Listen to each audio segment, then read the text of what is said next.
गावाला नमस्कार.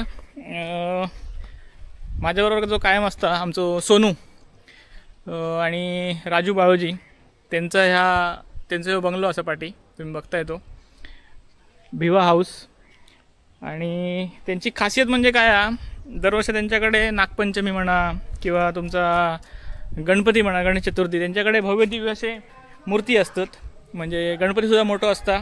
आणि आता यंदाचा वैशिष्ट्य म्हणजे नागोबा असा तो जवळजवळ 3-1 फुटाचा नागोबा तो मी तुमका दाखवते. आता राजू बाळोजी बसलेले असत आणि ही दुकानाची मालकीन रेखा बाळोजी. मला नमस्कार. नागोबा दाखव गेले लोकांका. याची एंट्री आहे घराची. ए सोनू असं आहे मा हे आपलं सोनू कॅमेरामॅन खय नागोबा. अरे बापरे गावले नागोबा बघा. एक नंबर मूर्ती बघा किती या उभं बघायचं सर लोकांना अंदाज होऊ नये किती मूर्ती.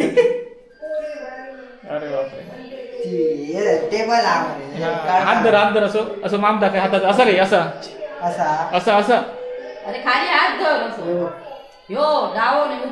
असो हा. अरे असो असो दोन्ही असे हा असं हा आणि खाली हा असं राव धर जायचं. हा ही नागोबाची मूर्ती बघा किती मोठी आहे. जवळजवळ 2-2.5 फूट ना किती आहे. 1.5 फूट असतं. 2.5 1.5 फूट 1.5-2 फूट असतं. तो बरोबर आणि त्याला माहिती दे आमच्या प्रेक्षकांना.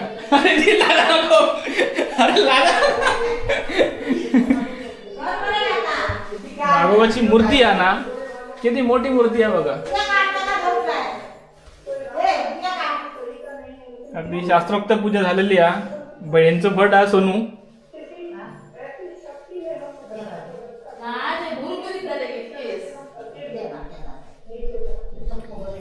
ही मूर्ती कशी वाटली तुम्ही सांगा. सोनू लागता की त्या काय म्हणणार नाही. ह्यो सोनू ह्यो कायम माझ्याकडे असता लहानपणापासून आतापर्यंत. कालही कॅमेरा धरून घेत होतो. आणि त्याचं आता ह्यो नागोबा आम्ही बघितलो असं भव्य दिव्य अशी मूर्ती आहे. आमच्या वाडीत एदी मोठी मूर्ती कोणाकडे नाही. फक्त आणि फक्त तुमका आज यंदा भाऊ गावली आहे ती आमच्या सोनूकडे. आणि यंदा गणपती भाऊ बोलाय मरे त्यांका गणपती भाऊ बोल आमच्याकडे सगळ्यांनी गणपती भाऊ बाहेर